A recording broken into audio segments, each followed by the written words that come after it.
और देशवासियों के सामने इन विकट परिस्थितियों पर सरकार का पक्ष साझा करने के लिए उपस्थित हुआ हूं। पश्चिम एशिया में चल रहे इस युद्ध को 3 सप्ताह से अधिक का समय हो चुका है। इस युद्ध ने पूरे विश्व में गंभीर ऊर्जा संकट पैदा कर दिया है। भारत के लिए भी ये स्थिति चिंताजनक है।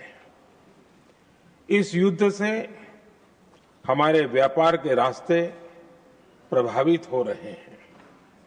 इससे पेट्रोल, डीजल, गैस और फर्टिलाइजर जैसे जरूरी सामान की रूटीन सप्लाई प्रभावित हो रही है। गल्फ देशों में करीब 1 करोड़ भारतीय रहते हैं, वहां काम करते हैं। उनके जीवन और आजीविका की सुरक्षा भी भारत के लिए बहुत बड़ी चिंता है। होर्मुज स्ट्रेट में दुनिया के अनेक जहाज फंसे हैं।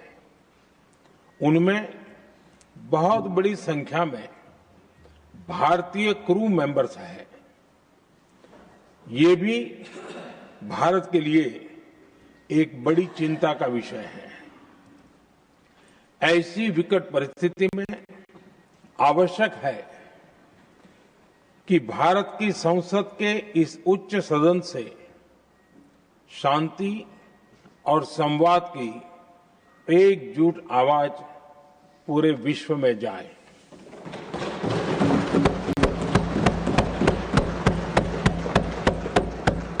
सभापति जी, युद्ध की शुरुआत के बाद से मैंने पश्चिम एशिया के ज्यादातर देशों के राष्ट्राध्यक्षों के साथ 2 राउंड फोन पर बात की है।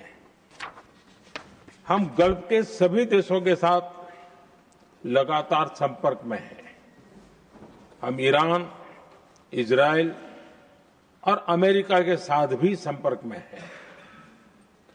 हमारा लक्ष्य डायलॉग और डिप्लोमेसी के माध्यम से क्षेत्र में शांति की बहाली का है। हमने डी एस्केलेशन और हॉर्मुज स्ट्रेट खोले जाने पर भी उनसे बात की है। कमर्शियल जहाजों पर हमला और हॉर्मुज स्ट्रेट जैसे अंतर्राष्ट्रीय जलमार्ग में रुकावट अस्वीकार्य है। भारत ने नागरिकों पर, सिविल इंफ्रास्ट्रक्चर पर, एनर्जी और ट्रांसपोर्ट से जुड़े इंफ्रास्ट्रक्चर पर हमलों का विरोध किया है। भारत डिप्लोमेसी के जरिए युद्ध के इस माहौल में भी भारतीय जहाजों के सुरक्षित आवागमन के लिए सतत प्रयास कर रहा है। भारत ने इस समस्या के समाधान के लिए संवाद का ही रास्ता सुझाया है। इस युद्ध में किसी के भी जीवन पर संकट मानवता के हित में नहीं है। इसलिए भारत का सतत प्रयास सभी पक्षों को जल्द से जल्द शांतिपूर्ण समाधान के लिए प्रोत्साहित करने का है। सभापति जी, संकट की स्थिति में देश विदेश में भारतीयों की सुरक्षा हमारी बहुत बड़ी प्राथमिकता है। युद्ध शुरू होने के बाद से लेकर अब तक 3,75,000 से अधिक भारतीय सुरक्षित भारत लौट चुके हैं।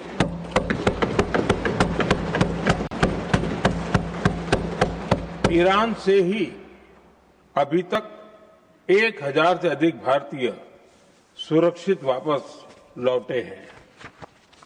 इनमें 700 से अधिक मेडिकल की पढ़ाई करने वाले युवा हैं। हमारी सरकार संकट के इस समय में पूरी संवेदनशीलता से काम कर रही है। सभी देशों ने वहां मौजूद भारतीयों की सुरक्षा का पूरा आश्वासन दिया है। हालांकि ये बहुत दुखद है कि हमलों के कारण कुछ भारतीयों की मृत्यु हुई है और कुछ घायल भी हुए हैं। ऐसे मुश्किल हालात में परिवारजनों को आवश्यक मदद दी जा रही है। जो घायल हैं, उनका बेहतर इलाज सुनिश्चित कराया जा रहा है। सभापति जी, होर्मुज स्ट्रेट विश्व व्यापार के सबसे बड़े रूट्स में से एक है। विशेष तौर पर कच्चे तेल, गैस और फर्टिलाइजर से जुड़ा परिवहन इस क्षेत्र से बहुत बड़ी मात्रा में होता है। युद्ध के बाद से ही होर्मुज स्ट्रेट में जहाजों का आना जाना बहुत चुनौतीपूर्ण हो गया है।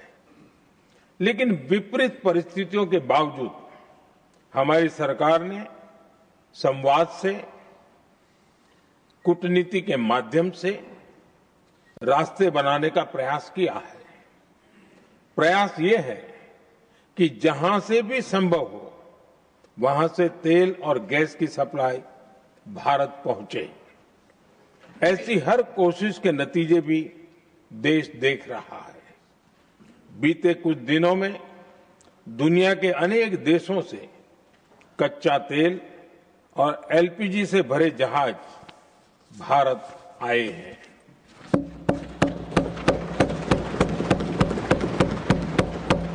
इस दिशा में हमारे प्रयास आने वाले दिनों में भी जारी रहेंगे। सभापति जी, भारत का प्रयास है कि तेल हो, गैस हो, फर्टिलाइजर हो, ऐसे हर जरूरी सामान से जुड़े जहाज भारत तक सुरक्षित पहुंचे। लेकिन इस युद्ध से बनी वैश्विक परिस्थितियां अगर लंबे समय तक बनी रहती है तो गंभीर दुष्परिणाम तय है।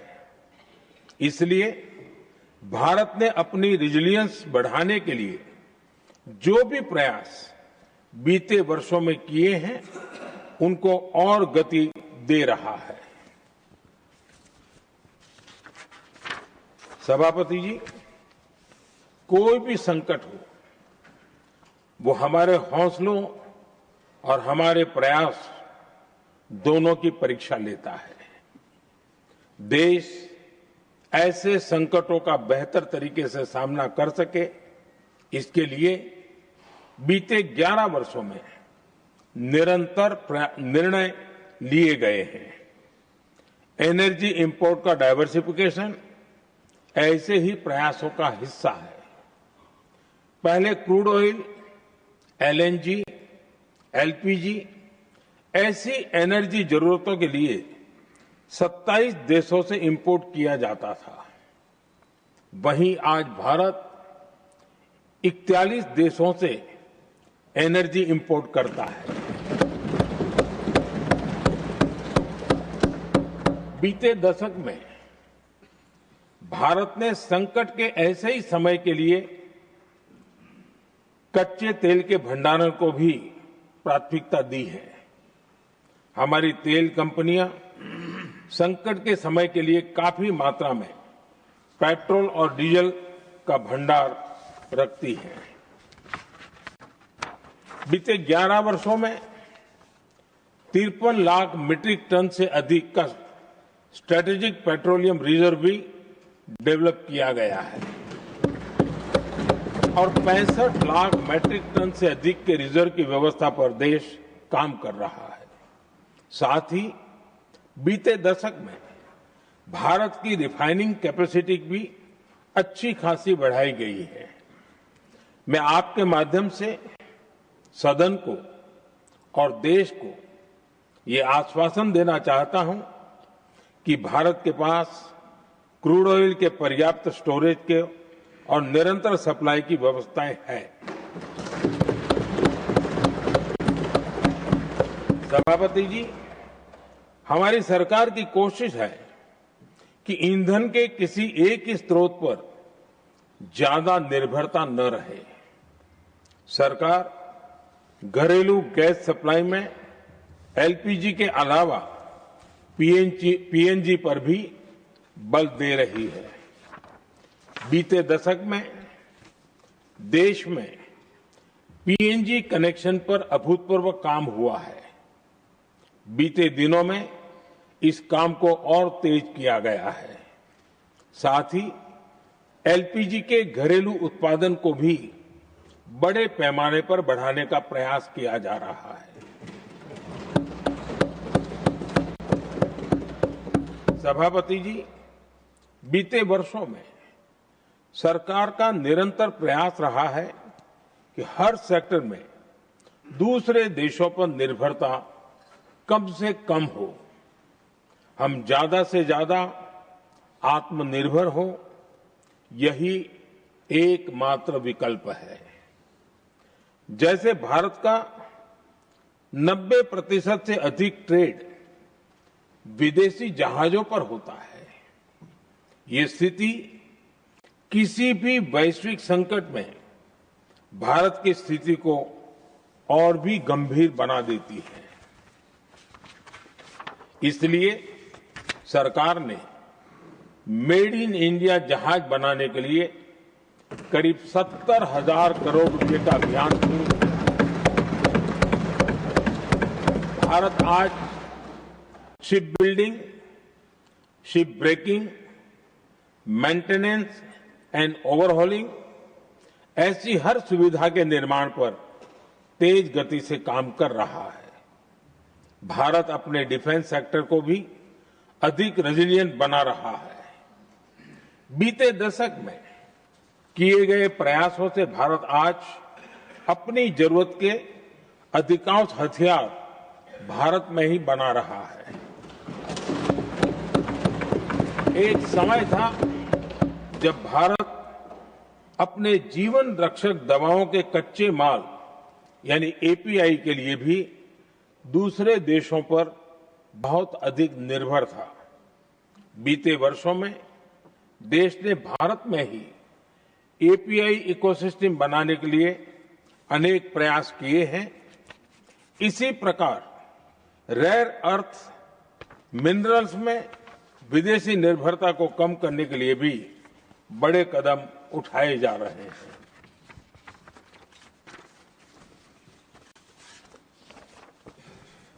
आदरणीय सभापति जी, वर्तमान संकट ने पूरी दुनिया की इकोनॉमी को हिला दिया है। अभी तक पश्चिम एशिया में जो नुकसान हुआ है उससे रिकवर होने में भी दुनिया को बहुत समय लगेगा। भारत पर इसका कम से कम दुष्प्रभाव हो, इसके लिए निरंतर प्रयास किए जा रहे हैं।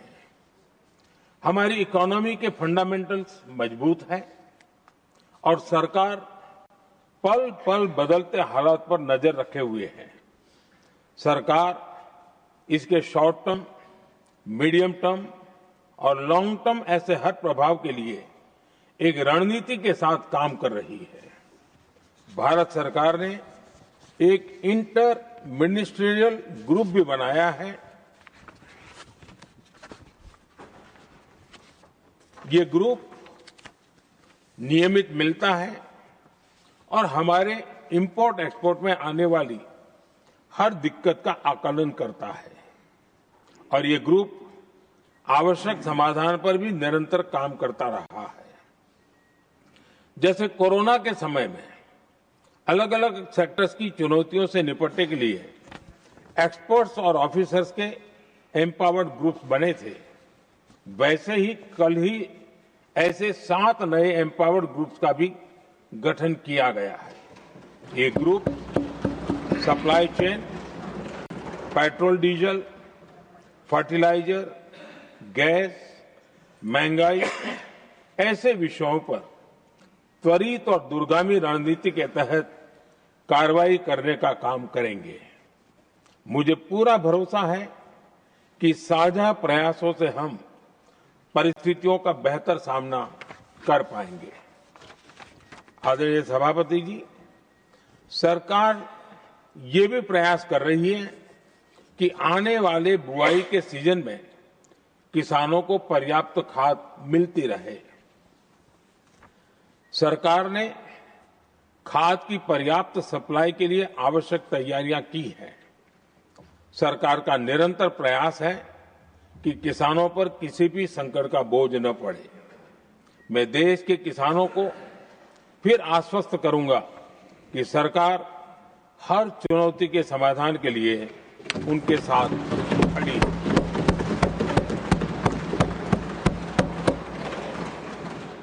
आदरणीय सभापति जी, ये राज्यों का सदन है। आने वाले समय में ये संकट हमारे देश की बड़ी परीक्षा लेने वाला है और इस परीक्षा में सफलता के लिए राज्यों का सहयोग बहुत आवश्यक है। इसलिए इस सदन के माध्यम से मैं देश के सभी राज्यों की सरकारों से भी कुछ आग्रह करना चाहता हूं। संकट के समय गरीबों पर, श्रमिकों पर, प्रवासी साथियों पर बहुत बुरा असर पड़ता है। इसलिए पीएम गरीब कल्याण अन्न योजना का लाभ समय पर मिलता रहे, ये सुनिश्चित करना होगा। जहां प्रवासी श्रमिक साथी काम करते हैं, उनकी परेशानियों को दूर करने के लिए प्रोएक्टिव कदम उठाए जाएं। ऐसी स्थितियों पर नजर रखने के लिए राज्य सरकारें विशेष व्यवस्थाएं करें तो इससे काफी सुविधा होगी। राज्य सरकारों को एक और चुनौती पर भी बहुत अधिक ध्यान देना होगा। ऐसे समय में कालाबाजारी करने वाले, जमाखोरी करने वाले बहुत एक्टिव हो जाते हैं। जहां से भी ऐसी शिकायतें आती हैं, वहां त्वरित कार्रवाई होनी चाहिए। जरूरी चीजों की सप्लाई निर्बाध चलती रहे, ये सुनिश्चित करना हर राज्य की प्राथमिकता होनी चाहिए। आदरणीय सभापति जी, मैं सभी राज्य सरकारों से एक अनुरोध और करना चाहता हूं। संकट चाहे कितना भी बड़ा हो, भारत की तेज ग्रोथ बनाए रखना हम सभी का दायित्व है। हमें इसके लिए हर जरूरी कदम, हर जरूरी रिफॉर्म्स तेजी से करते रहने होंगे। ये राज्य सरकारों के पास बहुत बड़ा अवसर भी है। ये टीम इंडिया की भी बहुत बड़ी परीक्षा है। कोरोना के महासंकट में केंद्र और राज्यों ने टीम इंडिया बनकर कोविड मैनेजमेंट का एक बेहतरीन मॉडल सामने रखा था। अलग अलग पॉलिटिकल पार्टी की सरकारें होने के बावजूद टेस्टिंग, वैक्सीनेशन से लेकर जरूरी चीजों की आपूर्ति टीम इंडिया के प्रयासों से ही सुनिश्चित हो पाई थी। हमें उसी भावना के साथ आगे भी काम करना है। सभी राज्य सरकारों और केंद्र सरकार के प्रयासों से देश इस गंभीर वैश्विक संकट का प्रभावी रूप से सामना कर पाएगा। आदरणीय सभापति जी, ये संकट अलग प्रकार का है और इसके समाधान भी अलग प्रकार से ही तय किए जा रहे हैं। हमें धीरज के साथ, संयम के साथ, शांत मन से हर चुनौती का मुकाबला करना है। आदरणीय सभापति जी, जैसा कि हम देख रहे हैं कि इस युद्ध को लेकर पल पल में हालात बदल रहे हैं, इसलिए मैं देशवासियों से भी कहूंगा कि हमें हर चुनौती के लिए तैयार रहना ही होगा। इस युद्ध के दुष्प्रभाव लंबे समय तक रहने की प्रबल आशंका है, लेकिन मैं देशवासियों को भरोसा देता हूं, सरकार सतर्क है, तत्पर है और पूरी गंभीरता से रणनीति बना रही है, हर निर्णय ले रही है। देश की जनता का हित हमारे लिए सर्वोपरि है। यही हमारी पहचान है, यही हमारी ताकत है। इसी भावना के साथ मैं अपना वक्तव्य समाप्त करता हूं। बहुत बहुत धन्यवाद।